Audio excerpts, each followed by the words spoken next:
B'Shem Hashem Na'aseh v'Natzliach Shiur Torah. After some technical difficulties, Baruch Hashem, we are back and going to try to give this very, very important message to everybody. We're here in Jerusalem, under fire with the war that's going on out there.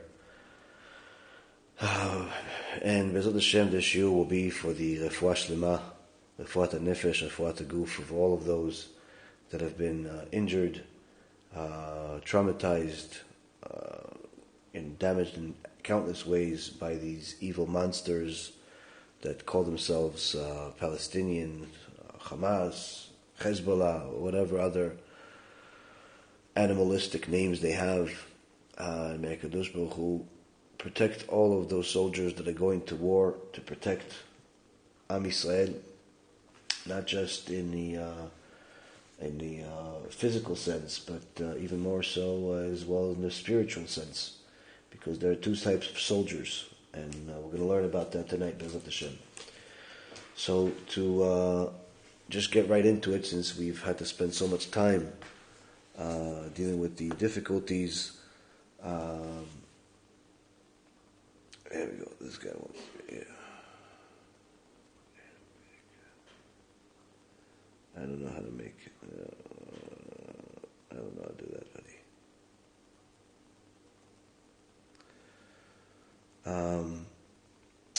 We're just going to get right into it. So, the situation right now is much worse than what the news tells you, and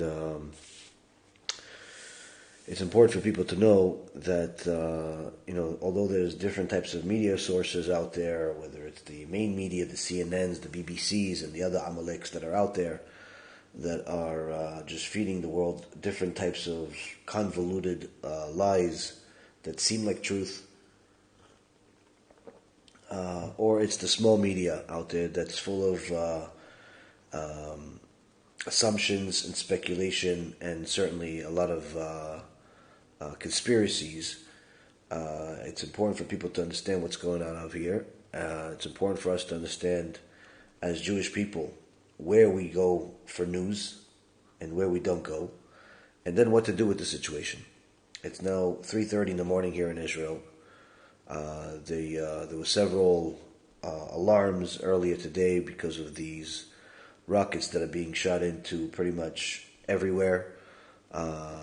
Whether it's Jerusalem or it's in Tel Aviv or it's different parts of the country. I am pretty much sure that almost every part of the country has had some form of an alarm or another, which certainly is not something that any person that doesn't live in Israel understand. Even if you've heard about it, even if you read about it, even if you watched 1.5 million videos about it, you're never going to understand what it feels like to be a Jew living in Israel, under constant attack by terrorists that call themselves, victims. The convoluted mentality that they have is unfortunately convincing a lot of foolish and ignorant people around the world to believe their lies for years already. This is not a new thing. And it's important for a person to understand that the real Palestinians that are decent human beings actually are big fans of Israel. And the reason why is because anytime they live in Israel, they have the opportunity to make a living, they have an opportunity to live a normal life, get a job, get paid finally. They have an opportunity to make something of themselves, get a normal education, and not being forced to become terrorists or beggars or both. So the people that are outside of Israel, the people that are, especially, in the United States, that think that they could understand what's happening in Israel, simply you're never going to experience it. And I myself, even though I've been here before, a year ago when I was here, there was 600 rockets shot into Israel. This time is different. Although we've had different experiences when I lived here, when I was a kid. There was obviously a lot of different problems at the time. It's important for a person to understand that whatever you've seen in your life, whether as a Jew or as a non-Jew, about Israel, and assuming that you're a decent human being and you understand who the real victims are in this battle, this time is different. This time is different than anything else, any time that you've ever seen, just simply because they did something to us that no other country has had to endure in recent history, where they broke the borders and literally massacred countless people. The media is reporting right now that 1,100 Jews have been murdered in cold blood, but people that we've heard from that were on different scenes, whether it's the party that they had 3,000 to 5,000 people there alone, where one of the people that survived it, even though he was shot several times, him and his friend, he himself said that just on the road that these Palestinians blocked off and pretended to be policemen until everybody stopped, and then they started shooting everybody one after another. Just on the road alone, he said he saw at least 300 bodies. It's you don't guess, 300 bodies. You don't just say, oh, it's 300. I think it's 300, but really it's like 50. It doesn't work that way. If anything, it's much more. And that's just one scene. The truth is that the government doesn't, either know or want to tell you the exact toll of what happened here. Number one, because they don't want people to completely lose their morale, especially since we're now at war. And number two, it's because there's still a lot of questions that people have. How did this happen? Was there any type of treason? Was there any types of issues out there? And of course, there's the different media outlets out there that are pumping lies into people's ears. Excuse me. And I'm here to tell you that whatever you heard, it's simply not going to be 100% true. Number one, because anyone that tells you they know the full story is lying to you. They just don't. Nobody knows the full story. Nobody knows the exact thing of what happened other than HaKadosh Baruch Hu. And I wouldn't be surprised if it'll be years, literally years, before the full truth will come out, or at least a bigger portion of the truth will come out for different reasons. But I'm not here to share the news with you. Rather, I'm here to tell you not to listen to the news and waste your time with it. And the reason why is because as a Jewish people, we don't look to the news in order to know what's happening. We look into the Torah, because the Torah is a divine document that HaKadosh Baruch Hu gave to the Jewish people. And certainly, this is something that the entire world has benefited from. Everything that's of any value, anything that's of any good in the world comes from the Torah. Everything that ever happened and everything that ever will happen, both on a global scale, national scale, as well as an individual scale, your own personal life, and even this lecture tonight, everything is in the Torah if you know how to find it. Everything has been prophesied, and although there are many different prophecies, that's just to allow people to have free choice and understand that there are multiple possibilities available, and the future is not predestined. There are definitely certain choices that people can make in order to improve the future. The reality is that we don't look into the news to know, what to believe. We look into the Torah. If the Torah says something, we know for sure that it's true. Why? Because God wrote it.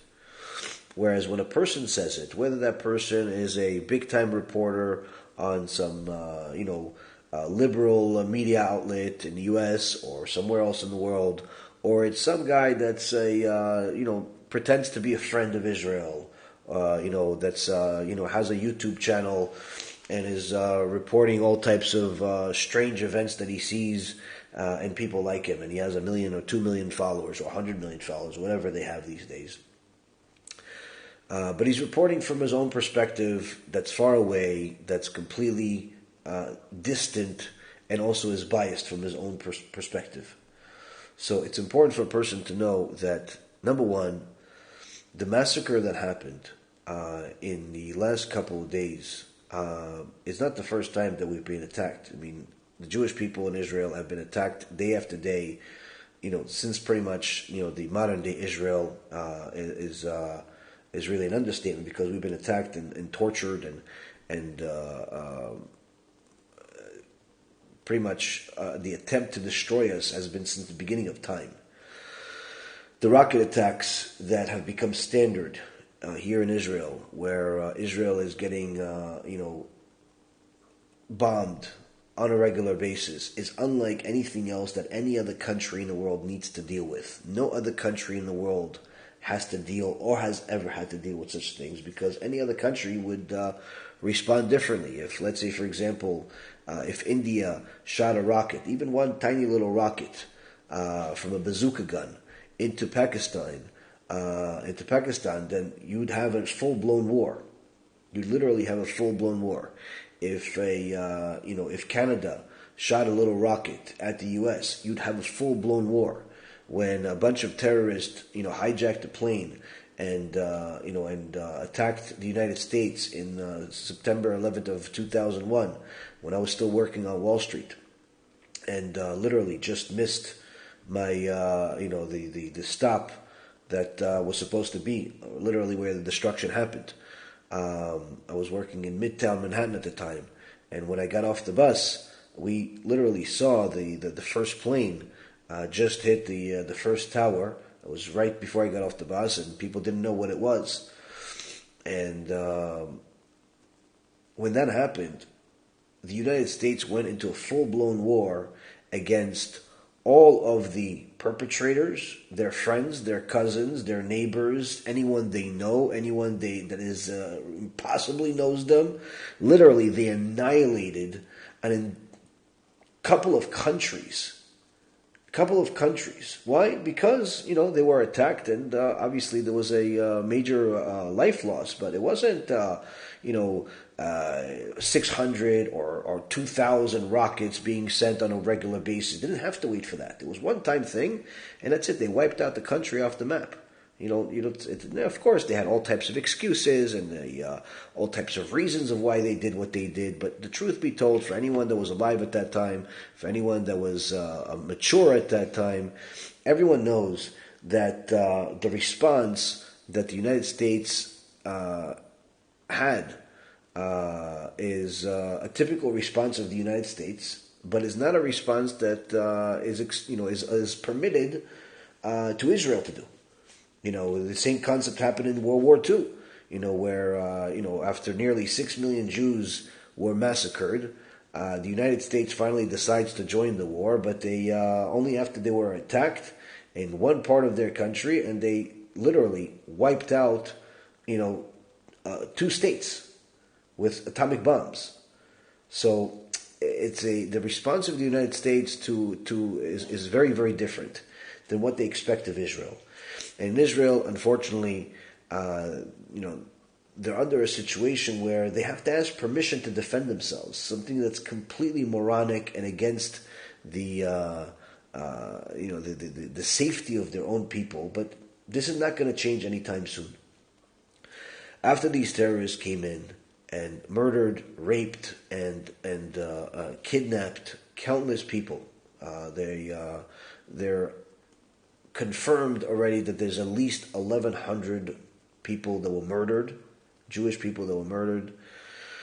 Thousands have been injured, but of course anyone that was at the scene knows that it's much more, and as I've said already, and this is something that is worse than anything that Israel has seen since the Yom Kippur War, and there's a lot of questions in the air, about what's happening. Now, one of the things that is happening now is that Israel is starting to respond. They're starting to respond by attacking specific targeted locations in a very unusual way, where they're literally telling people to leave the vicinity, to leave the building, and then they'll bomb the building. In so many words, just cause destruction, but try not to kill anybody. No other country in the world has ever done this, or will ever do such a thing. But nonetheless, Israel is doing that, and terrorists are now saying that they're at full-blown war. They have 250,000 rockets that they're going to fire at Israel, at least if they survive to press the buttons. And if anybody gets involved, meaning the U.S. gets involved to help Israel, there's already a couple of countries that are saying that they're going to back up the Palestinians. Whether it's China with their obnoxious support statement of Palestine, or it's Turkey threatening the U.S. that if they go and support Israel, then they're going to go full-blown war against them as well, even though there's literally a Jewish community in Turkey right now. And so it's like the most bizarre thing in the world, where, Jewish people have been going to Turkey for vacations and for business for years. Billions of dollars were given and invested into Turkey, but these people obviously care less about anything because they have an agenda. Now, I can talk to you about this stuff much more, but that's not really the goal of my lectures. The goal of my lectures is to educate you guys about what does God say about all of this. What does He say about it? What has He said about it? How does the average person really put things into perspective? And why shouldn't you continue drowning your life into the news of all types, small media, big media, conspiracy theories, new world orders, and UFOs together? I don't know, all types of stupid things that people waste their life on. Why not do that? Because everything that we have in the world today is in our holy Torah. And while most people are looking for things from different eyewitnesses and so on, we don't need to do that. We can easily go into our holy Torah and see what was said. Now, I'm going to tell you a couple of things tonight that are probably going to make some of you guys very nervous, because there's an illusion of safety that people have around the world. And although there's a lot of benefits for Jews that are living in different countries in the world, whether it's in England or in the United States or different places around the world, or Canada. Don't get fooled, as I've said to you guys many, many times over the years. Don't get fooled by this illusion of safety and freedoms that you have in living in these countries. This is simply a permission from God for you to live there until there's no longer a permission. This is a situation that is permitted to happen until the Moshiach comes. Because no matter what you do and how much you assimilate and how much you abandon the Torah and how much you pretty much view yourself as a non-Jew, even though you were born a Jew, the non-Jews will always view you as a Jew. And this is exactly what happened in World War II, during the Holocaust, where literally there were Jewish people that were patriots of Nazi Germany, to the point where 150,000 of them were soldiers in Hitler's army. And yet, their brothers, sisters, and parents were massacred because they were Jewish. So, some people have sent messages around that they feel like everything is going to calm down soon because the Savior is coming. Now, if they were saying the Savior is coming as if they're anticipating that the Moshiach, the real Jewish Moshiach, is coming, then this would be great. This would be a nice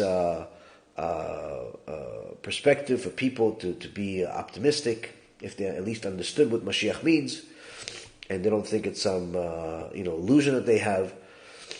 Whether it's a guy that died 2,000 years ago, or a different person that died more recently, if they actually realize that the real Moshiach is coming, fine, that's fine. But the problem is that a lot of people are sending messages thinking that, oh no, everything's going to be fine because the United States of America is sending their warships closer to Israel to make sure that everything works out. Now, if that calms you down, thinking that the U.S. is friends of Israel and therefore they're coming to help us, and this is the salvation, then unfortunately you don't know anything about Torah. Why?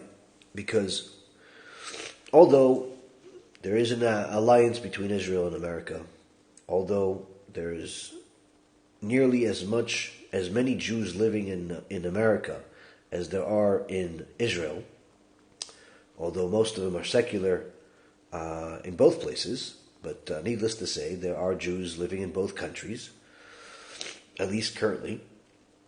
And although there's a freedom and a lot of good things that you could benefit in living in America, at the end of the day, America is still part of what the Torah calls Edom. And Edom, or as Americans pronounce it, Edom,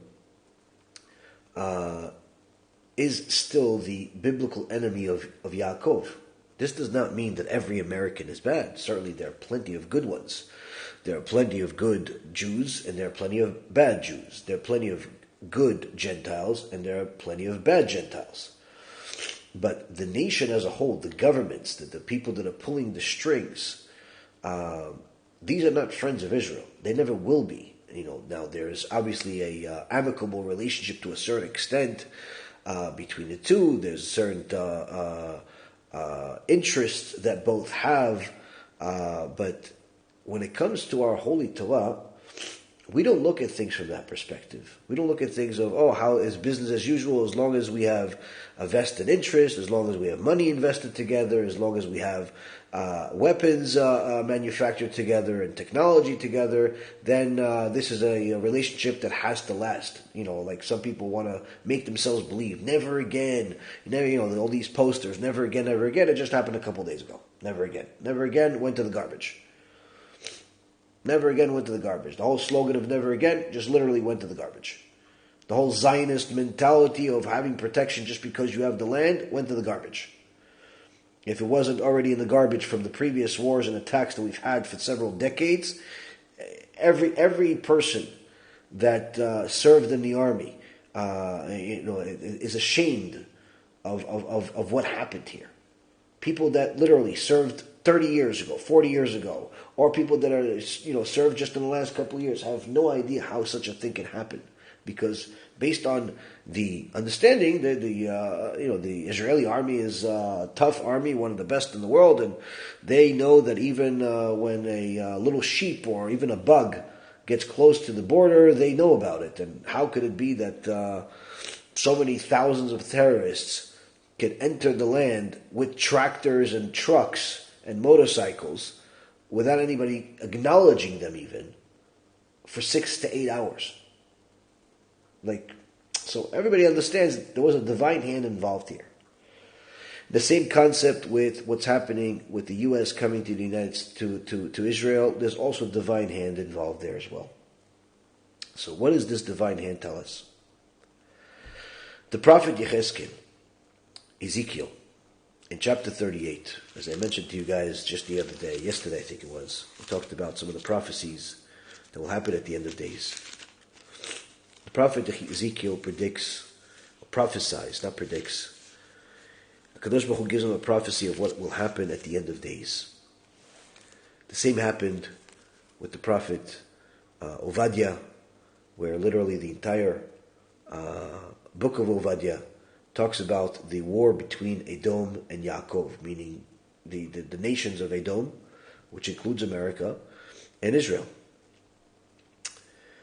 And the enemies that the Jews have had is not, it does not just one particular people or country of today. Like, for example, many people think that, the Germans just suddenly started hating the Jews, right before World War II. What they don't realize is that if you look at the history books, you'll understand that the Nazi Germany was a continuation, or in so many words, a new name for the Roman Empire, the very same Roman Empire that destroyed the Beit HaMikdash. The Roman Empire continued after destroying the Beit HaMikdash for another approximately 500 years. There was a internal civil war that took place for almost 200 years after that, but then they reunited with the church after that and continued on for the next over almost 1400 years, and only rebranded themselves, renamed themselves into Germany somewhere in the neighborhood of the last 130 or 40 years. So the Nazi Germany, Roman Empire, same one that destroyed the Beit HaMikdash. Certainly they're still the same enemy today, even though they seem like they're friends of ours. This is Edom.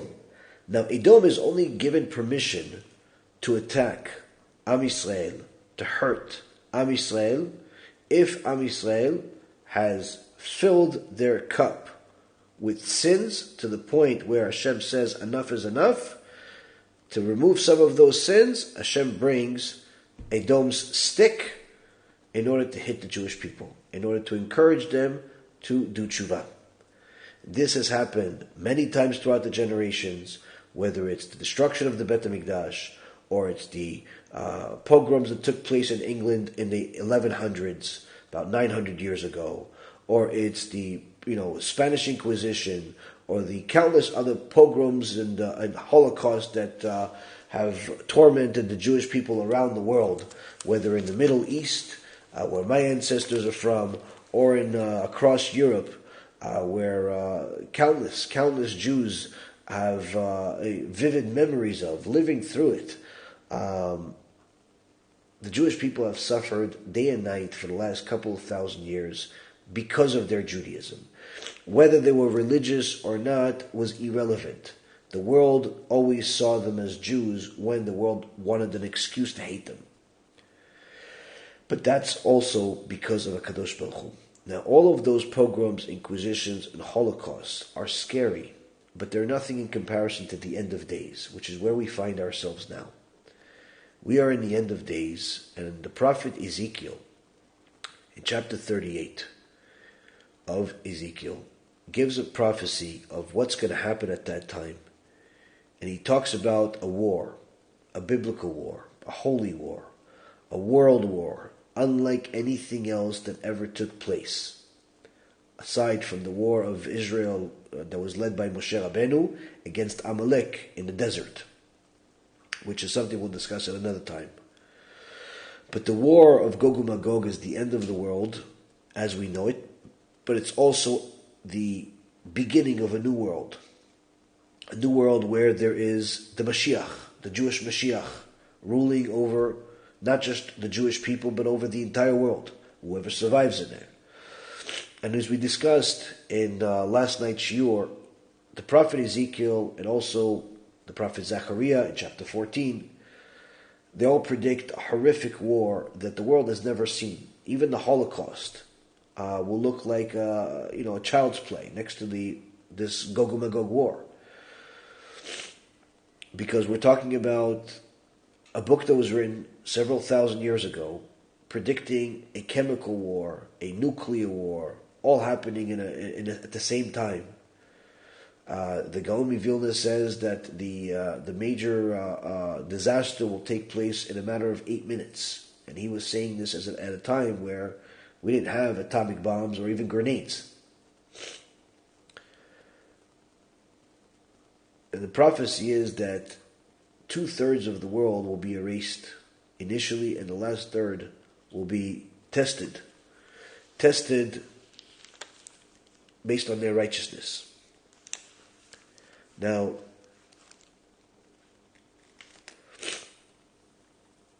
in this very same chapter 38 of Ezekiel, the sage by the name of the Malbim gives an elaborate explanation of what this means. And he says that this war is not going to be just one day where Edom is going to decide to befriend Ishmael and they're going to attack Israel. It's not going to be like that. What's going to happen initially is that Israel is going to have problems with Ishmael, with what's called today Islam, with the Muslims, which of course includes the Palestinian terrorists, but not just them. There's also all their friends or their supporters. It's all the countries that they came from, because there's no real Palestinian country. There's no flag of Palestinian country. There's no history of Palestine. It's all fake. It's a modern invention. If you look at the history books, you're never going to find any country that's named Palestine. You're not going to find any history from there. And the reality is that Palestinian people came from different countries: Jordan, Lebanon, even some from Saudi Arabia and other countries. And this is also part of the reason why they get support from those countries, because that's really where they're from. Now,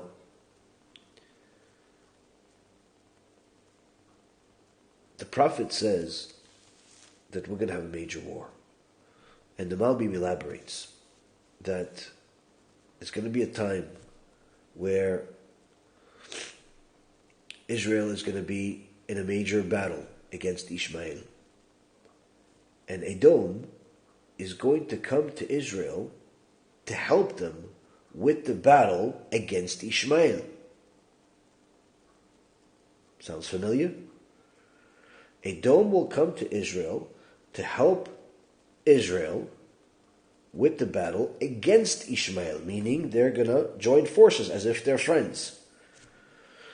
And initially, they're going to join forces, and initially Edom is going to fight Ishmael, and that will start a very much bigger battle between Edom and Ishmael, which will grow drastically when Paras, which is Iran, takes things completely out of control, tries to destroy the whole world, especially due to their battle between them and Saudi Arabia. And now, Edom being in the picture, this is going to get things completely out of control beyond anything we've ever seen before. Much worse than Hiroshima and Nagasaki.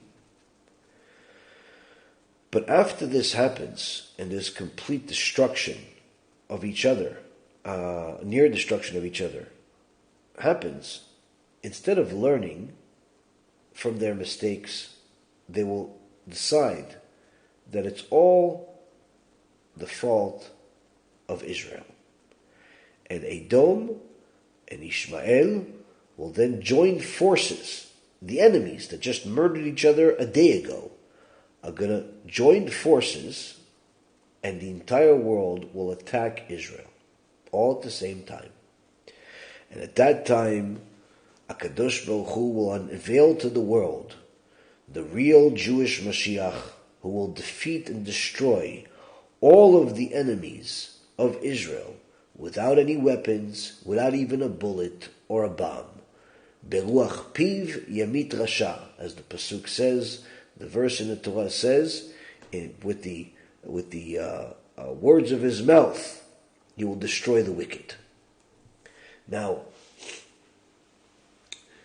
here we see a picture that sounds very similar to what's happening today. You have plenty of American Jews that are pro-Israel, living in the States, or living in America, or in different parts of the world, that are very happy about America sending their ship. Oh, look, this looks like we're friends. Even though Biden hasn't exactly been an Israel supporter, even though they've really haven't been so friendly with us in recent years. Great, they're sending a warship.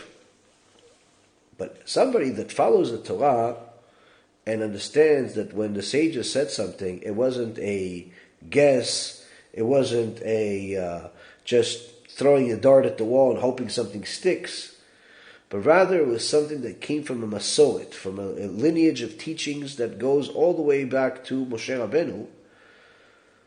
When somebody looks at that, they realize there's no need for the news to tell me that America is not a real friend to Israel. There's no real need for the news to tell me that America is a real friend to Israel.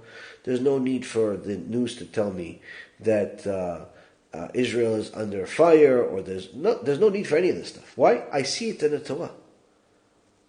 I see it in the Torah. I don't need to see it in the news. And I know that when the Torah tells me this, there's no lies. There's no contradictions. There's no mistakes. When this will happen and when this will culminate is a different story. But the fact that things that people are putting so much trust into the so-called allies that we have or the system that we live in is a mistake. It's a mistake that people are making because, simply put, anyone that has gone against the Torah throughout all of history, and one of the primary things that a person can do in going against the Torah is going against the Jewish people as a whole, like the church has done, just like the Muslims have done, and like all of the enemies of Israel have done. Eventually, HaKadosh Baruch Hu pays them their punishment. All of the greatest, most powerful countries in history made Israel their enemy. Whether it's the Assyrians or the Babylonians, they were much more powerful than America or Russia or China is today at their time. They conquered the whole world, and eventually they wanted to destroy Israel. And even though they caused major damage, they never were able or permitted to destroy Israel, because the Babylonians and the Assyrians, they're gone. There isn't even a history book from them, even though they were so great and so big and so powerful. The same exact thing happened with the Romans and the Greeks. And even though, as I said before, the Nazis or the Germans of today are technically a continuation of the Romans, it's really not the same as what they were, to say the least. One was the ruler of the world, and the other one is just another country that's out there in Europe, hoping that it's not going to go bankrupt like the rest of Europe is about to. All of the enemies of Israel eventually were destroyed. Spain was the number one country on the map before the Spanish Inquisition, before they kicked out the Jewish people from there. Now Spain is just another country trying to survive and not become another one of those countries where their currency goes to zero. Like Venezuela and like Argentina and like some of these other countries. So the reality is that although HaKadosh Baruch Hu allows Edom and Ishmael to be used as a stick to hit his Jewish people, he already promised us in the Torah that he's never going to allow any of them to destroy us. He's going to allow them to beat us, he's going to allow us to hurt us, but never to destroy us completely. But he does, when he does punish them, he does destroy them completely. Like you're never going to see an ultimate enemy of Israel stay the same after Hashem punishes them. So now, Rabotai, we see that the prophets and the sages have already discussed this. Is this the beginning of the end? Is this the Gog U'Magog? We don't know that. Only HaKadosh Baruch Hu knows that. What we do know is that it certainly does feel like it. It certainly does feel like it. It certainly does feel like this could be the end, but we don't know for sure. It could be just another warning from HaKadosh Baruch Hu, a much bigger warning than we've gotten in at least the last 70 years, 80 years, since the Holocaust, but certainly another warning for us to do Teshuvah immediately. As I mentioned, about the hidden Tzaddik that foresaw this war, this massacre that took place ahead of time, tell us that Hashem is simply telling us there's no more patience, there's no more time for Jewish people to tiptoe into Judaism and just keep some mitzvot that they like. We have to keep everything. There's no more sugarcoating. There's no more discounts. Anyone that wants to be part of the Jewish people, that's going to be saved, that's going to be brought to salvation, has to do complete Teshuvah. Everything that you know, you have to do. And whatever you don't know, you have to learn it and then start doing it. So, if this is the beginning of the end or not, we're going to find out soon enough. But regardless of that, it's not like everything happens in 2 minutes. It's a process. How do we know it's a process? Because we have a map. We have a map of what everything looks like in the end. That was given to us by HaKadosh Baruch Hu with the last prophet. The prophet Malachai. This is the last prophet that we had. And he gave us a map of what the end of days will look like. And if you look at the verses, you look at only a few chapters in the entire book, and you read it with commentary, you're literally going to see the last 10, 15 years drawn out with as clear as day picture. Hashem rebuking us, Hashem clarifying to us what He wants from us, and of course, Hashem eventually bringing us to salvation. In the first chapter of the prophet Malachai, HaKadosh Baruch Hu explains to us that although He's allowing us to live in Edom's countries, never think for a moment that Edom is truly your brother that wants your best interest. There are certainly good non-Jews out there that are part of Chazdei Umot HaOlam, the righteous Noahides. As I said before, 1/3 of the world will survive, or 1/3 of the world will be given a chance to survive, and many of them, obviously most of them, are going to be non-Jews. Because even if 100% of the Jews survive, we only have 15, 20 million Jews in the world. So even if, theoretically speaking, 100% of them survive, which is unfortunately not going to happen unless everybody does Teshuvah, that still leaves a whole lot of room between the 20 million and the couple of billion that makes 1/3 of the world. So there's certainly a lot of righteous people in America, in Canada, in Australia, and all over Europe, all over the world. But this does not mean that everybody's righteous, and this also doesn't mean that everybody's wicked. You just have to understand that HaKadosh Baruch Hu is telling us, regardless of whether they're righteous or they're wicked, whether they're your friend or they're your enemy, never think for a moment that you're the same. You're never allowed to marry each other. A Jew is not allowed to marry a non-Jew. A non-Jew is not allowed to marry a Jew. You're allowed to conduct business with each other if you'd like, as long as you're honest with each other and you have integrity. But don't think that just because you're able to do business with each other, you're able to also marry each other's kids. No. And HaKadosh Baruch Hu has already told us that there's going to come a time at the end of days where this relationship between the Jews, Yaakov, and Edom is going to become blurry. Why? Because the Jewish people, after the Holocaust, and after experiencing so much anti-Semitism, so much hatred, so much blood being spilled, they were happy to see somebody not kill them. And they got comfortably numb spiritually in the United States, in Canada, in Australia, in England, in different parts of the world that they went to after the Holocaust.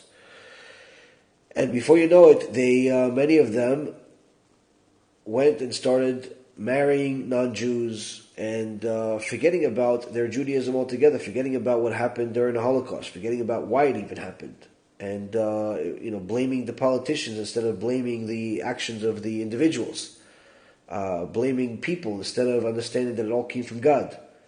So the prophet says, I loved you, says Hashem. But you say, how have you loved us?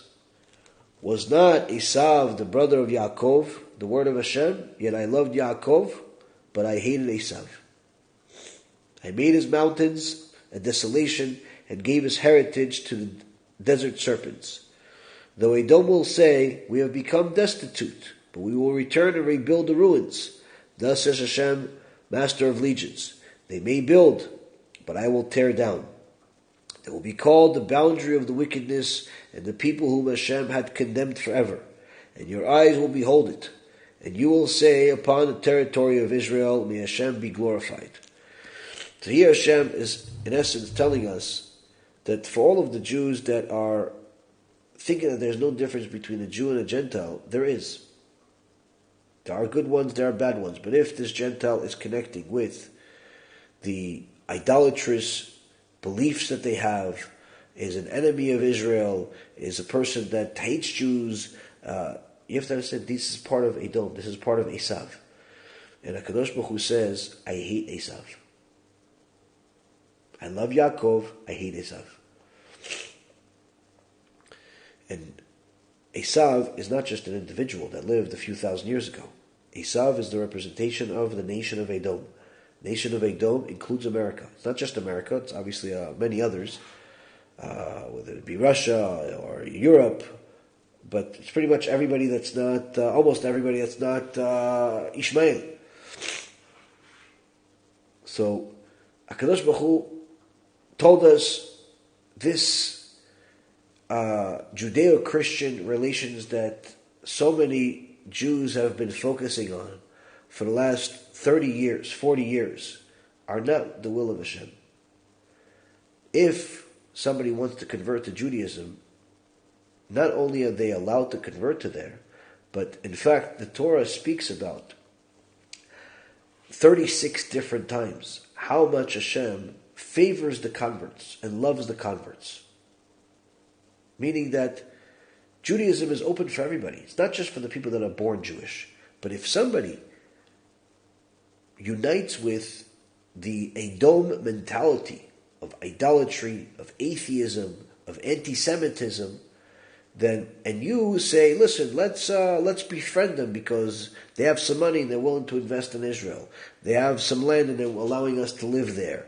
And all types of things. You're not understanding who runs the world.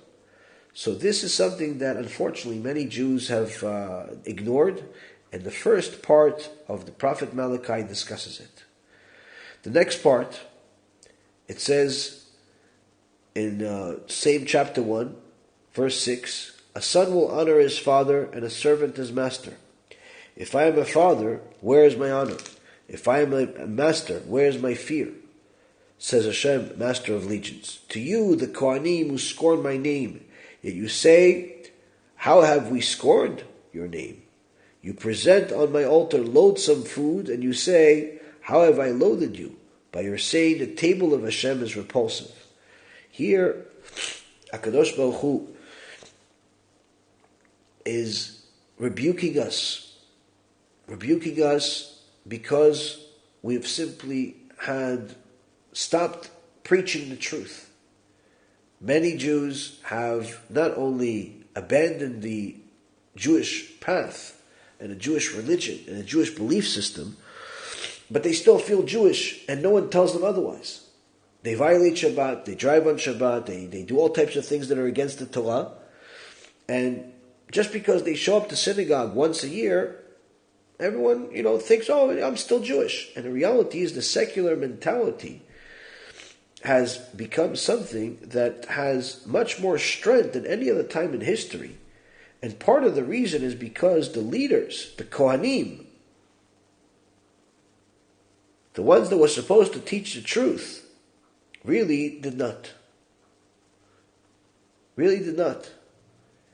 And it's become a national disrespect of the Torah in a higher magnitude than we've seen in recent history, where people that are Jewish people, that are born to Jewish mothers and fathers, felt perfectly fine violating the Torah in every way, shape, or form, whether it's in desecrating of Shabbat or dancing in front of some idol, instead of going to the synagogue a couple of days ago, they were dancing in front of an idol, or it's a immodesty or immorality, all types of things that somehow or another we all knew was wrong when we were kids. And we always said, oh, we'll do better. And now it's gone to the point where many Jews don't even know it's wrong. Many Jews don't even know that they're not supposed to drive on Shabbat. Because across America, across different parts of the world, many Jewish people literally drive to synagogue on Shabbat without even realizing there's something wrong there, because the leaders are not telling them the truth. So there's no hope for many people to even hear the truth, because when they finally get to the source of truth, they finally go to the synagogue, to the Bet Midrash, to the shiur, the speaker is not going to tell them, hey, by the way, buddy, if you want to be Jewish, you have to observe Shabbat, which means you cannot drive on Shabbat. If you want to be Jewish, you can't pray to a foreign god. You can't believe that God is 2 or 3 or 30 or whatever other numbers they come up with. You can't believe that just because you gave charity, that means you can make every sin under the sun. We're not Christianity. We're not Catholicism. And HaKadosh Baruch Hu, second part of Malachai, tells us how this is the next thing that's going to happen. And this is something that happened to a much larger extent in the last 20 years than it did in the last 70 years. And really any time before that. After that, another message the prophet gives us is that this whole notion that you give charity and everything else is good, as I mentioned before, where he says, I have no desire for you, said Hashem, Master of Legions, and I will not accept an offering from your hand. For from the rising of the sun to its setting, my name is great among the nations, and in every place where offerings are presented to my name, and also pure meal offerings, for my name is great among the nations, says Hashem, Master of Legions. But you defile it by your saying, the table of the Lord is loathsome, and your description of it as its food is repulsive. You say, behold, this offering is so burdensome, and so you vex him, says Hashem, Master of Legions. You bring the stolen to the lame, the sick animal, and bring it as an offering. Shall I accept it from your hand, says Hashem? Cursed be the charlatan who has a superior ram in his flock, but vows and sacrifices a blemished animal to the Lord. For I am a great king, says Hashem, Master of Legions, and my name is awesome among the nations. Here, HaKadosh Baruch Hu is simply telling us that the charity that people are sometimes giving certainly is good, but sometimes people are giving money that's not even theirs. Either they're giving money that they stole, or they're giving money that was acquired against the Torah, like all types of businesses that are committing violations against the Torah, and sometimes even the law of the land. And the reality is that many times you have people completely shut their eyes and their brain even. As soon as somebody rich walks into the community and into the synagogue and is willing to donate money, they don't care about the fact that he's intermarried, completely assimilated, completely cares less about the Torah, and he's only doing this because he wants people to like him, or he wants to look like a big shot. And they'll accept his charity. They'll even start giving him all types of names of, he's a righteous person, he's a good guy, he's a good heart. And the reality is, HaKadosh Baruch Hu says, this is not charity. This is ruining. You're not helping this person. You're not helping the community. You're hurting. You're hurting everybody by doing this. Furthermore, the prophet says that when it comes to the truth, the people that have the truth have to say it. Who is the people that have the truth? These are the Torah scholars, who are also known as the Levi tribe. Not because all Torah scholars are from the Levi tribe, but the Rambam says that anyone that dedicates their life to learning Torah as their priority in life, number one, meaning that's what they are, they're a Torah scholar, they're considered as if they're the Levi tribe. Because they're serving Hashem, just like the Levi tribe served in the Bet HaMikdash. But in chapter 2 of the book of Malachi, he says, know that I have sent this commandment to you, so that my covenant should be with Levi, says Hashem, Master of Legions. My covenant was with him, life and peace. I gave these to him for the sake of the fear with which he feared me, for he was in awe of my name. The teaching of the truth was in his mouth, and injustice was not found on his lips. He walked with me in peace and with fairness, and turned many away from iniquity. Here we see two major things. Two major things from the Levi tribe, the people that possessed the truth, that HaKadosh Baruch Hu, in essence, used their merit to give the rest of the nation a chance. Number one, because they spoke the truth and they learned the truth. But number two, they turned away many from iniquity, meaning they went and did kiruv. Where else do we see this? The Gemara in Masechet Brachot says that at the time of the horrible situation that Am Yisrael was facing a couple thousand years ago, at the time of Rabbi Akiva, where it became illegal for anyone to teach Judaism, whether in private or in public, with a promise from the Edomite government that anyone that teaches Torah will be killed. Rabbi Akiva, who only feared God, not only did he go and teach Torah anyway, but he actually did even more of it. So much so that when somebody asked him, another Torah scholar said to him, Rabbi Akiva, what are you doing? Why don't you, if you want to learn Torah independently, in secret, and hiding, it's one thing. But you're going directly against government order, and you're teaching Torah in public and massive scale. Literally filling up stadiums full of people when the government told you don't even teach Torah at all. What are you doing? Rabbi Akiva told them,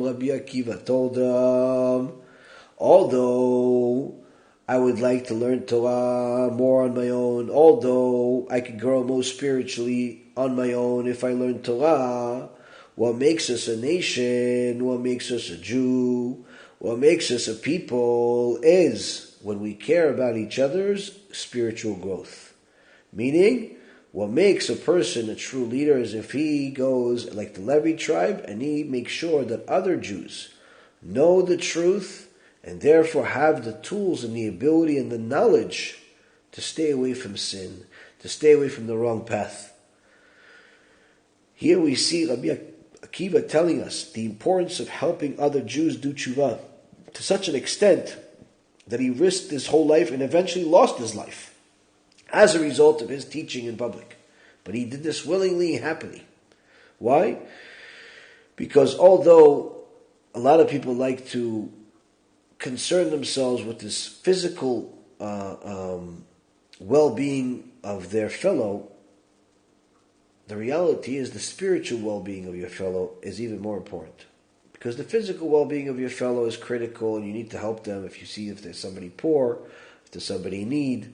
We have a campaign right now that we're trying to do as much as possible to help the soldiers get a spiritual help by getting them tzitziot, and of course the countless Jewish people that are now pretty much locked in their houses because you're not allowed to leave your house really, or you shouldn't leave your house really, I should say.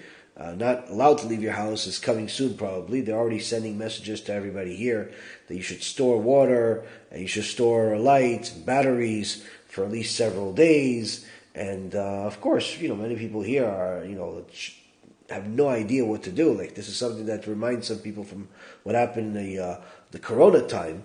But the truth is that the Corona time, there was no missiles in the air.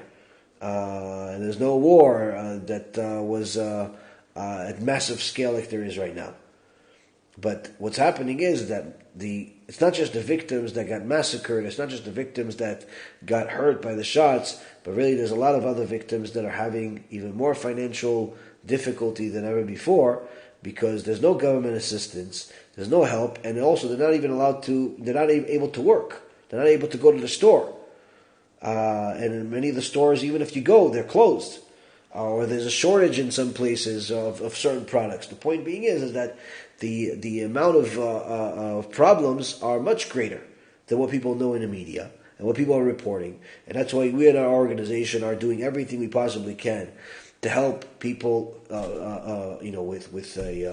with food, with whatever resources we can to get them help.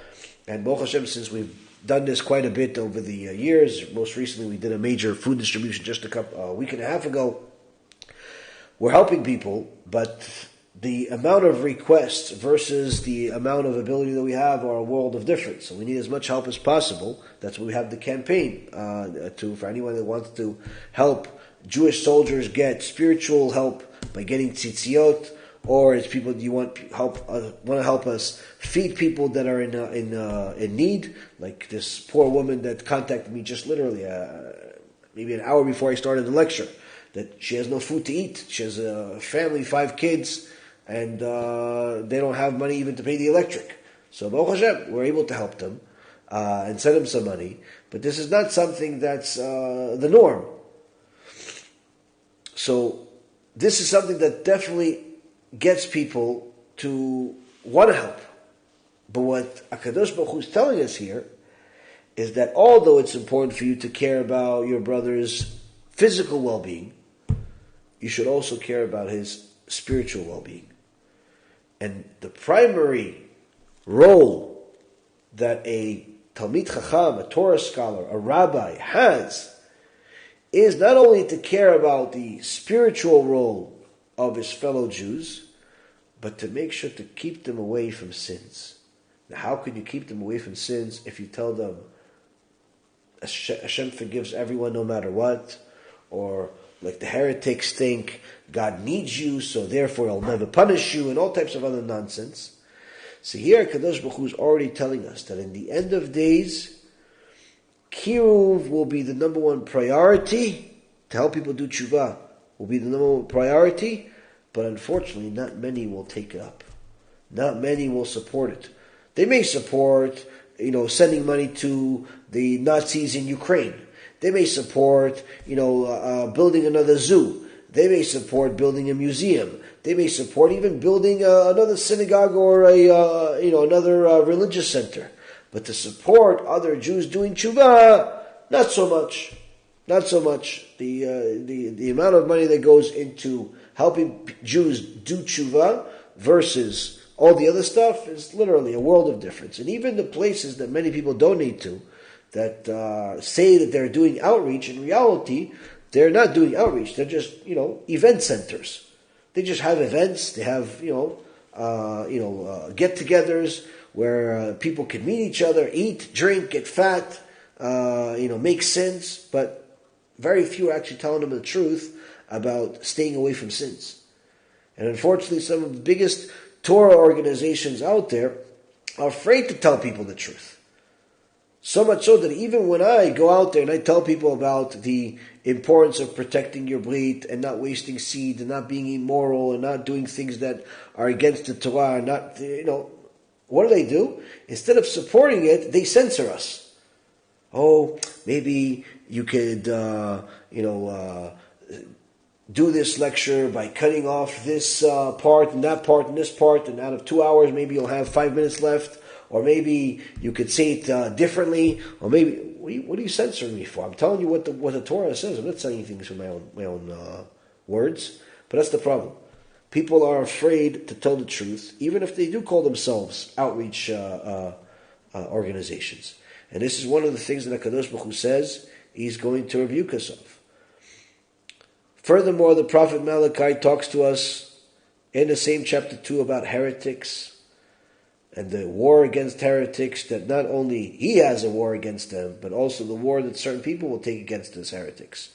Also the war against intermarriage, where he's denunciating intermarriage, where he's telling us that we don't all have one father. This mentality that we can marry everybody and anybody just because they're nice to us is a mistake.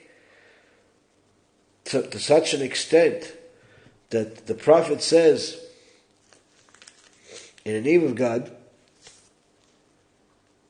that for those people who think that we all have one Father and did not one, that one God not create us all, so why then is one person betrayed by another in order to defile the covenant of the forefathers?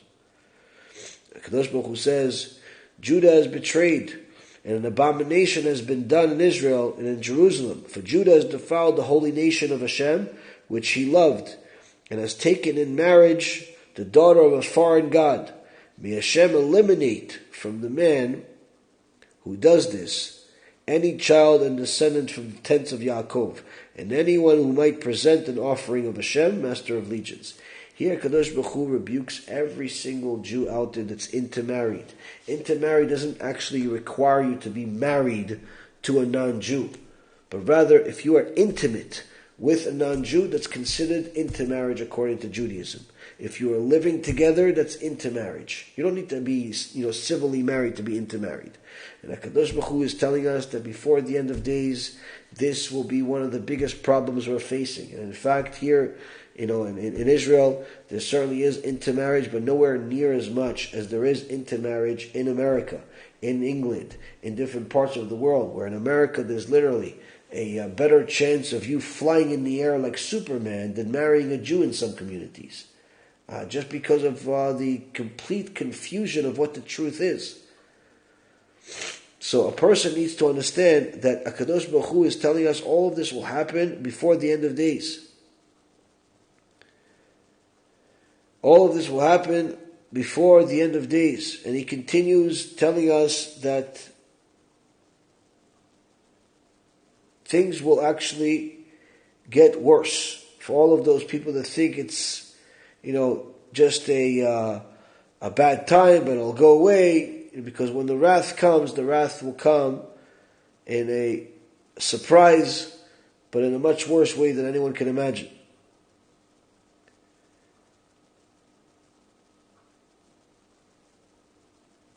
And he says the following in chapter 3.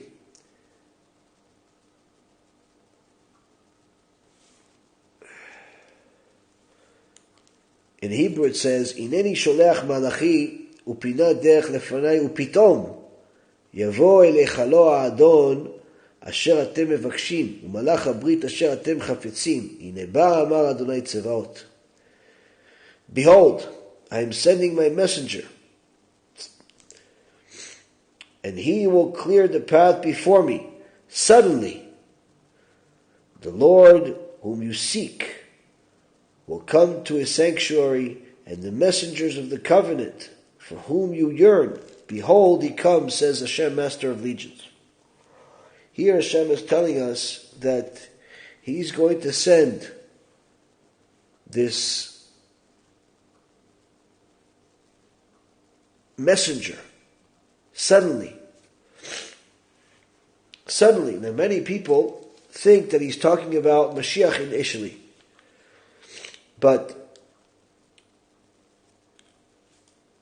Or he's talking about Eliyahu Navi.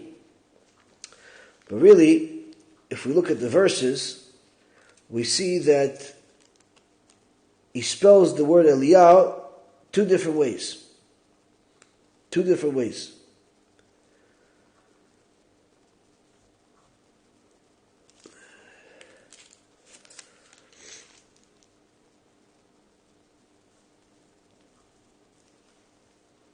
Initially, he calls it Eliyah, and later on, he says Eliyahu.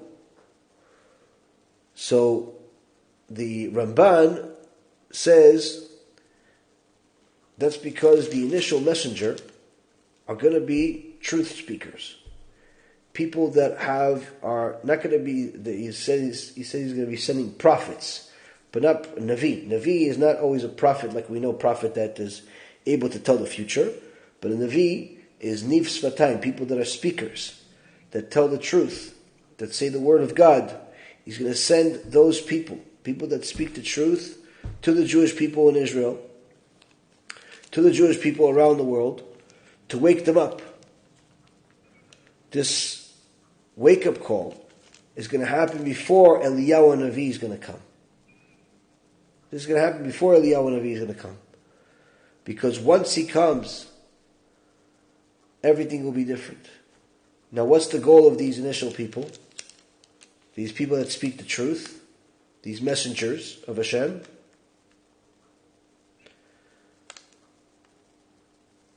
HaKadosh Baruch Hu says,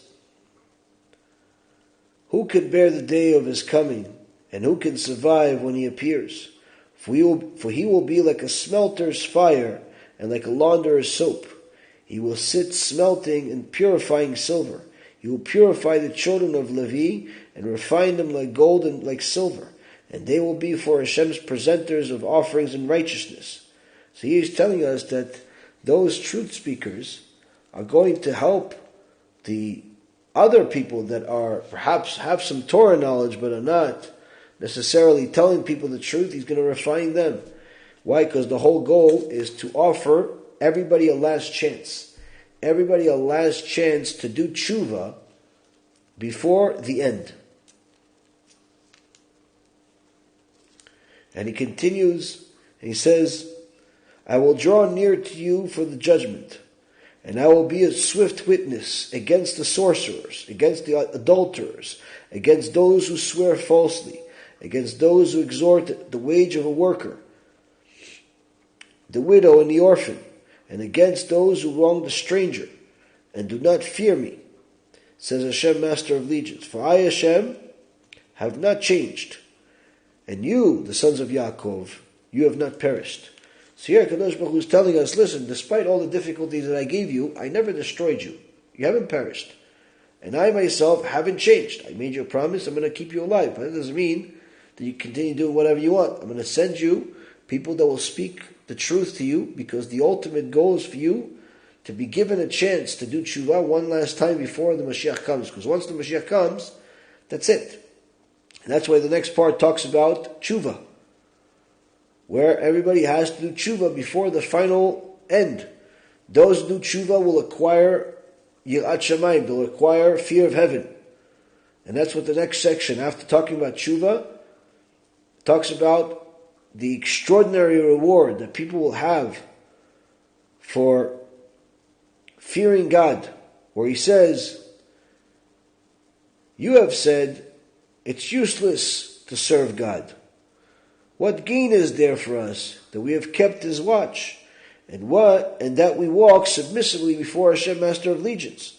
So now we praise the wicked, evildoers are built up.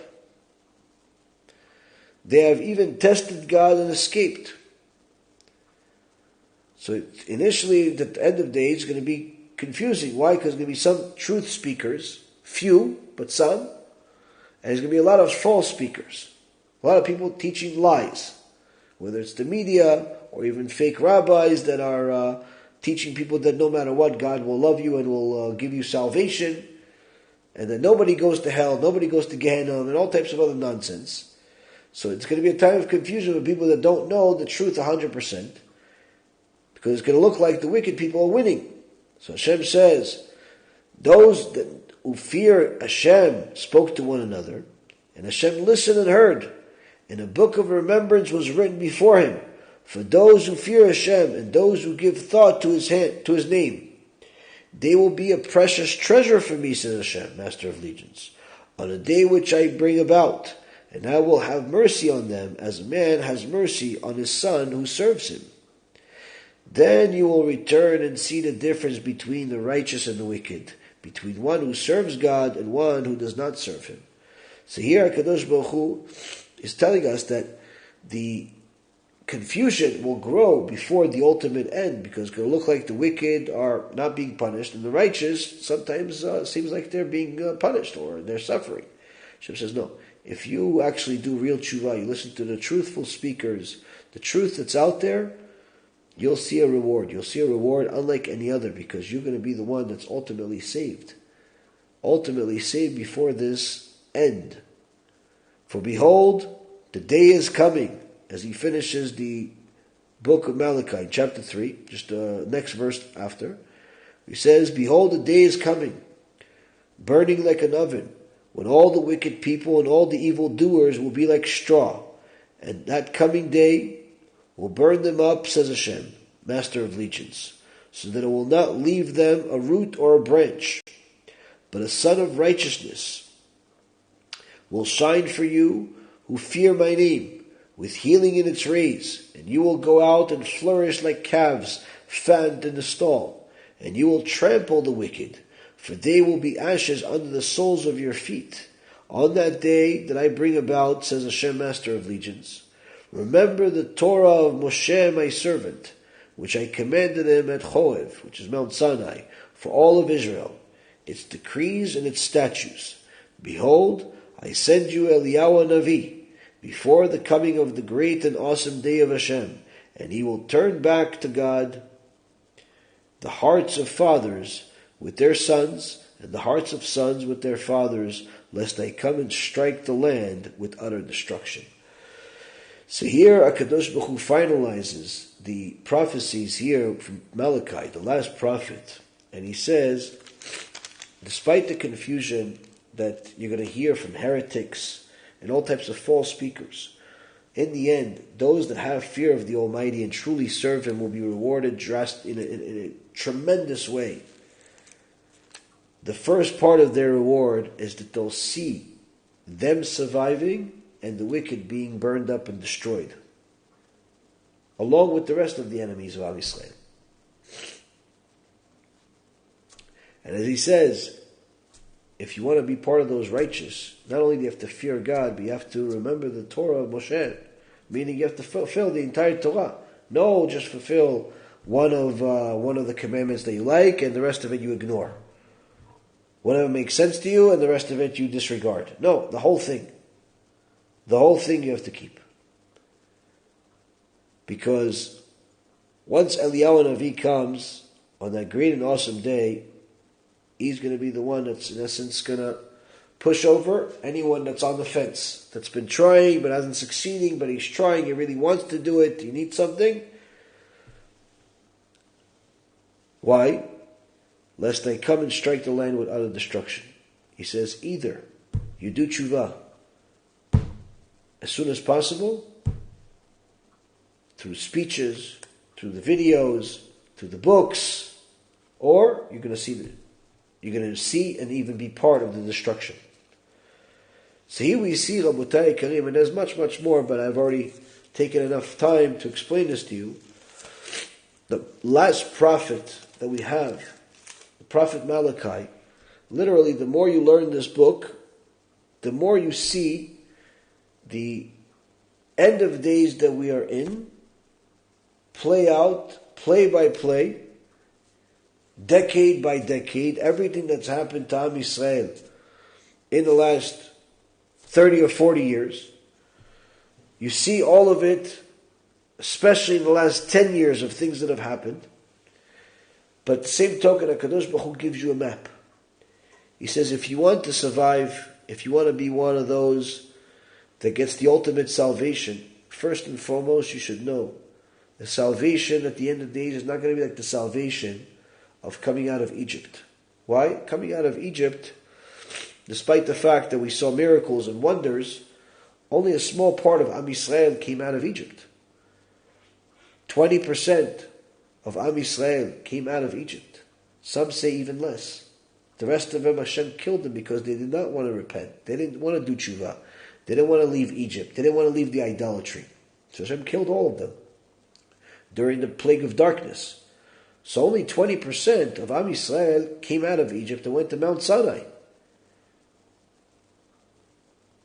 And even the ones that went to Mount Sinai, they still had major difficulties. Throughout that salvation, there was major difficulties. Yes, they were no longer slaves to the Egyptians, but they still got punished severely for idolatry, for immorality, for complaining, one of the most disregarded sins that are out there. Literally, people would think that complaining is a mitzvah, you would think. They complain so much.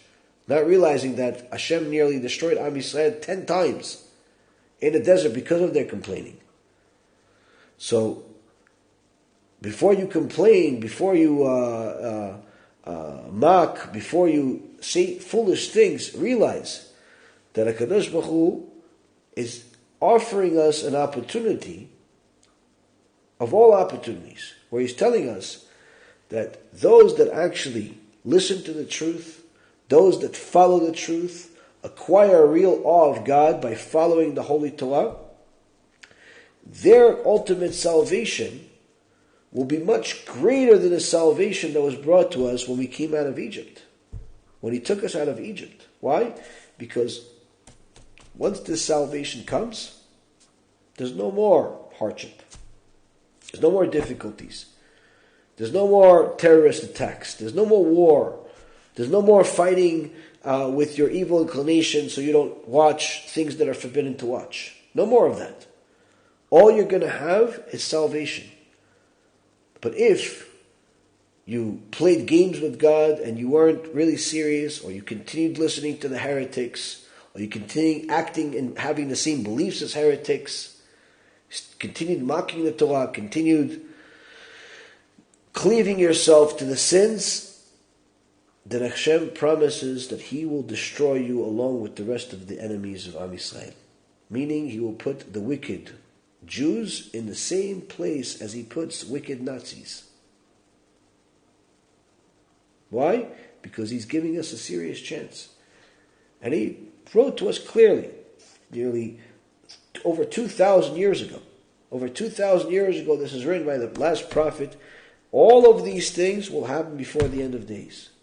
And as we see clearly with open eyes, anyone that's been simply following the basics of Judaism and the Jewish people over the last decade sees literally every one of these things played out over the last 10 years especially, but even more so, you could see over the last 30 years. And now we're in a position where this war that we're in could be the beginning of the end, meaning that you have Edom coming to help Israel fight against Ishmael, but according to the prophecies, this could easily turn into a friend turning into a foe, but a foe unlike any other foe we've ever had, because now it becomes a biblical war of, beyond all proportions that we can recognize. But this is also one step before the ultimate salvation. Now, if you're afraid of the bombs, you're afraid of the terrorists, you're afraid of whatever it is that you're afraid of, that means you don't really believe that this prophecy can help you. Now, the only reason why you would not believe that this prophecy could help you is either because you're still wicked and you're not willing to change your ways, or because you simply are a heretic and you don't believe that the prophecies are true. Either way, you're in trouble. And it's important for a person to teach this to themselves, because your kids are going to ask you questions. They're going to ask you, Ima, Abba, what's happening in Israel? What are you going to tell them? Nothing? Everything's okay? You're going to pretend like there's no missiles in the sky? There wasn't just a few thousand people murdered? Now again, you don't need to necessarily tell little kids every single gruesome details, but they need to be aware of what makes them a Jew. Why should they continue being a Jew? What could be available for them if they follow the truthful Torah path? They could have the ultimate protection where no matter what's happening in the world, whether it be missiles, or be terrorists, or be whatever it is, they have a unique protection. Because remember, the last exile, the last exodus that we have, the last salvation that we have right now ahead of us is much greater than the first one. Where the first one we still suffered. We still, had major difficulties in the desert. This one, there's no suffering. If you're on a righteous path, if you have followed what Hashem said, you have full protection and have nothing to worry about. You don't have to worry about terrorists, you don't have to worry about Palestinians, you don't have to worry about the government, you don't have to worry about anything. Why? Because you have Hashem with you. So if you're not a heretic and you believe this, then that means that the only thing you have left to do is to make sure that you are that person that's righteous, that's literally doing their best to fulfill the entire Torah. If that means you have to force yourself to learn all the laws of Shabbat so you can keep Shabbat appropriately, then do it. If that means you have to throw that television into the garbage, and if you need the computer to throw in the garbage also, as long as you continue watching the lectures and get chizuk, you don't need TV, you don't need a computer. All you need is a way to listen to shiur Torah, and that's it. But if you continue watching TV, you continue watching movies, guess what? Your neshama will never be clean. You'll never be in the righteous category. You're never going to be in the righteous category. Why? Because you're constantly, dirtying your neshama with filth that you're watching on TV and the movies and all the filth that's out there. So, if all it's going to take for you to go from wicked to righteous is just that one mitzvah of throwing out your television, throwing out the pornography, throwing out the movies, throwing out the illegitimate businesses that are against the Torah, like lending money with high interest, or selling goods that are used but really as new, or all types of other crooked businesses that people are involved in. If all it's going to take to move you from being wicked to righteous is just making those changes, now is the time to do it.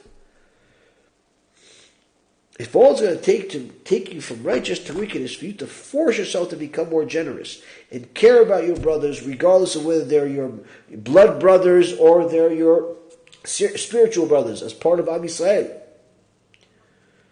then force yourself to be generous and help them. Because right now, it doesn't matter what you have in the bank and what you have in the stock market and how many houses you have and how many buildings you have. Because if this is the end or the beginning of the end, none of that stuff is going to matter. None of that stuff is going to matter. It's not going to matter if silver and gold go up to the roof like you predicted, or if Bitcoin becomes the dominant coin, or if your property values go back up to where they used to be, or if the stock market crashes. None of that stuff's going to matter. The only thing that's going to matter is how does a Kadosh Baruch Hu view you, as part of the righteous that have fear of God, or as part of the wicked that lived for this world. This is why I tell people, push yourself extra. Now is the time. Whether this is the end, I don't think it's the end, but certainly it could be the beginning of the end. The reason why I don't think it's the end, simply because the prophet says that the end is going to be much, much worse. 2/3 of the world are going to die in a matter of minutes. A few thousand people died. With all due respect to everybody, a few thousand people is not 2/3 of the world.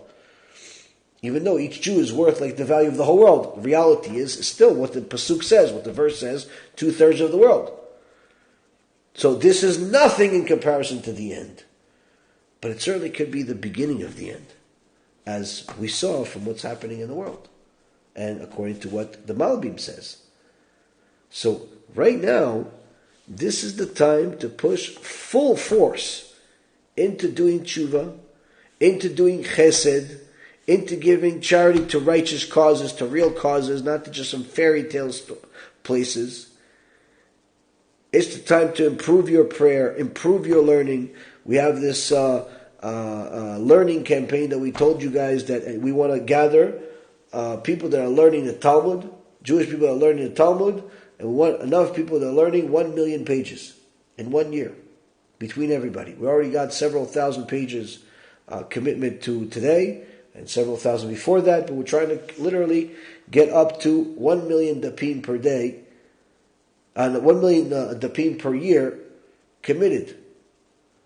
So if you're studying daf yomi, that means that you're doing about 360 dapim per year. If that's all you commit to, fine. But really, you can push yourself and get to 500, get to 600, get to 1,000. Now is the time to do it. If until now you were giving charity whenever you could, now is the time to step it up and give much more than what you can whenever you get a chance. But rather make it a maaser, 10% of all your income, or 20%. Make sure that you donate to Torah causes and not zoos and saving bugs that are on the verge of being extinct. Make sure that you push yourself beyond what you've done this far. And this is going to be the greatest example that you can show your kids when your kids ask you, why are you working so hard for Shabbat? Why are you learning so much all of a sudden? You never learned this much. Why are you more modest, Ima? Why are you more generous, Abba? Why are you doing this and why are you doing that? Why are you more Jewish now? You're going to tell them, because right now, we are at a time we've never seen before. We're at a time where it's called times the preparations for Moshiach. I don't know whether he's going to come today or tomorrow or next week, but I want to make sure that by the time he comes, and he's represented by Eliyahu Navi, I am for sure on the righteous side. And I want you to do the same. But you can't decide to be righteous only after the fact. You have to already start now. This, Rabotai, is the most critical advice that a person could listen to and take to heart.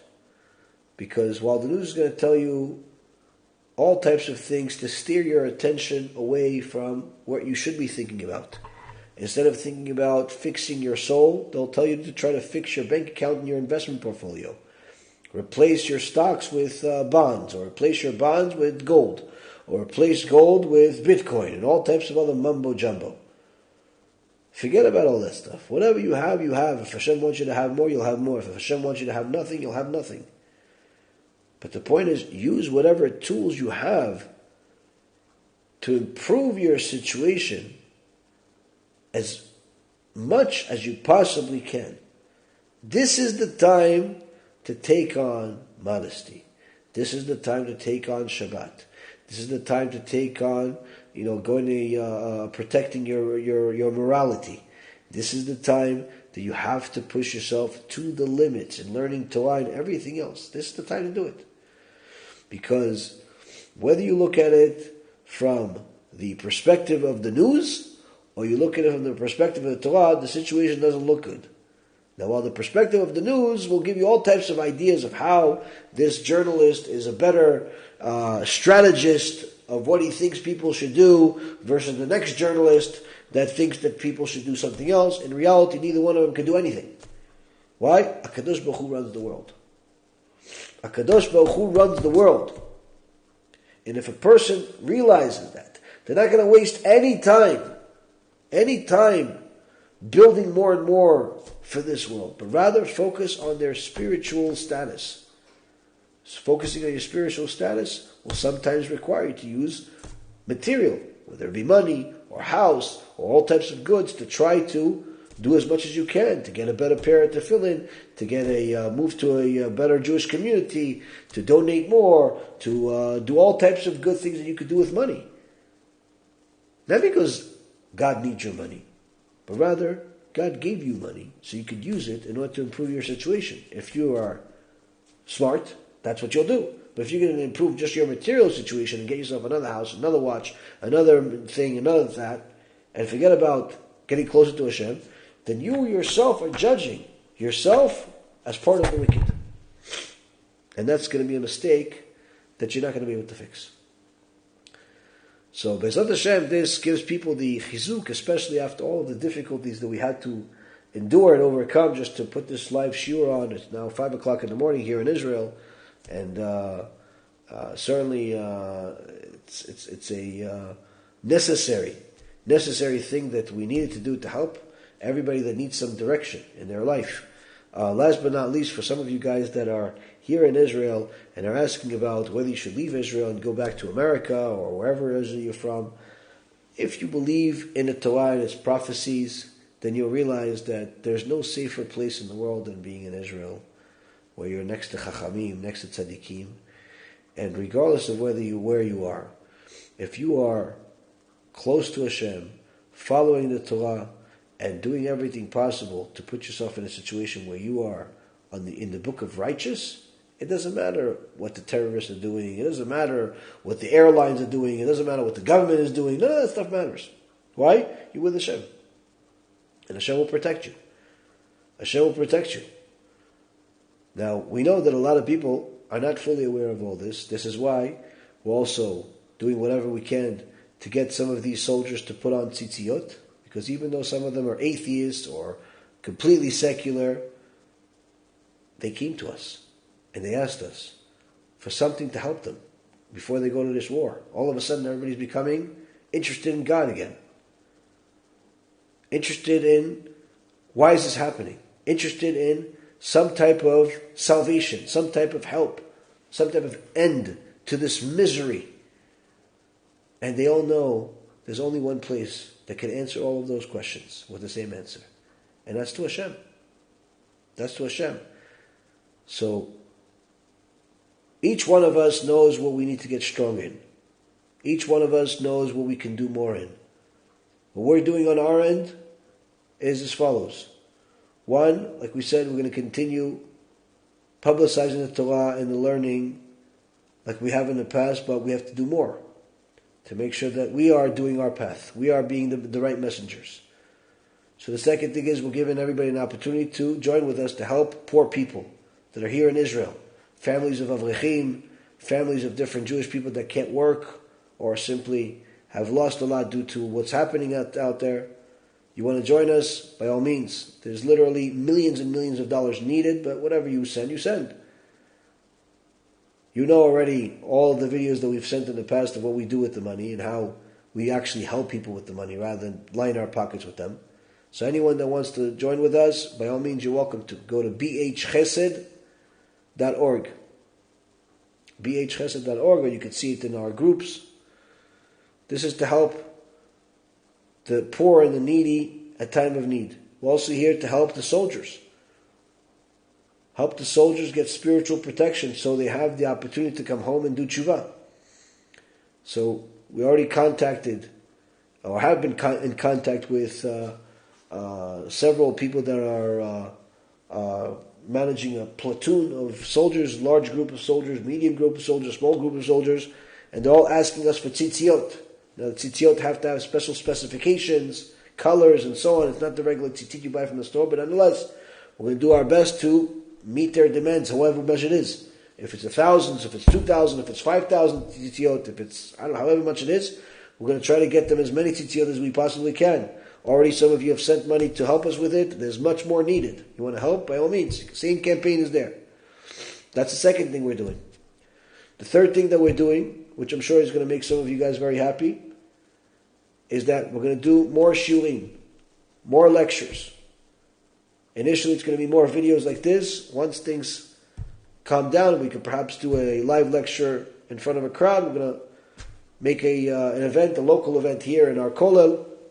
Invite anybody that wants to come, learn the way we do it, but until then, we're going to do more. How many more? I'm going to try to do at least one video a day in Hebrew or English, maybe both.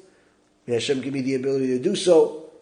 Perhaps it'll be the same time, maybe earlier. Whenever I can, I'm going to try to do something to give you guys an update, to give you guys some more Torah, to give you guys some more chizuk, to give you guys more direction, to make the right decisions. Because right now, Am Yisrael is in terrible need of guidance and direction. And if we could be used as a messenger to help you get to the right path, then Baruch Hashem, we fulfilled our purpose. So even though it's much harder, and as you can see, obviously I'm tired, and it's 5 o'clock in the morning, and I have to go and start praying in a little bit, already for morning shachrit. But I'm doing it now because I know that most of the people that watch me are in the States, where it's 7 hours behind. For you guys, it's a typical night. It's still early for you guys. 10 o'clock at night. So this is usually when we're only 1 hour into the lectures. So we need to do it. So we'll do some more videos. We'll do some more lectures. We'll do as much as we possibly can to get more material out there to improve everybody's status. What I ask for you guys is do the best you can to share these lectures, to support them, to donate time, money, skills, whatever you possibly can, to get as many more Jewish people on the right path, many more non-Jews that want to become righteous Gentiles at least, or even want to convert to Judaism. Get them on board as well. Get as many people to understand the truth from the source of truth, which is the Torah, and not from the media or from the false religions that are out there. Get people to see the truth. And BeEzrat HaShem, this commitment from all of us, I think, is going to help. Certainly I have to take on even more studying of Torah and many, many other things, but at the very least, these first few things are certainly things that affect all of you directly. And of course, BeEzrat HaShem, I'm going to do even more than that. But that perhaps I'll share at other times. So take this opportunity to get closer to HaKadosh Baruch Hu, to confirm that you and your kids and anyone that you love is on the right path. And BeEzrat HaShem, HaKadosh Baruch Hu bless every single one of you that's doing it with a lot of success, with a lot of koach, a lot of strength to overcome the obstacles, and also the protection that every single one of us needs against the enemy, the spiritual enemies, the physical enemies, and anyone in between the two. So Hashem protect us from them, so we can go in the right path. And BeEzrat Hashem, when we finally see the salvation in front of our eyes, we're going to have tears of joy to say, Ishtabach Shemo La'ad, thank you HaKadosh Baruch Hu, thank you HaKadosh Baruch Hu for giving me the merit, giving me the opportunity to be alive at this time when your name is finally glorified and sanctified like it has been, like it should be, like BeEzrat Hashem, it will be. Tiskulu mitzvot rabot, and BeEzrat Hashem, I look forward to seeing you guys again tomorrow. Kol tu b'chal v'atzlacha.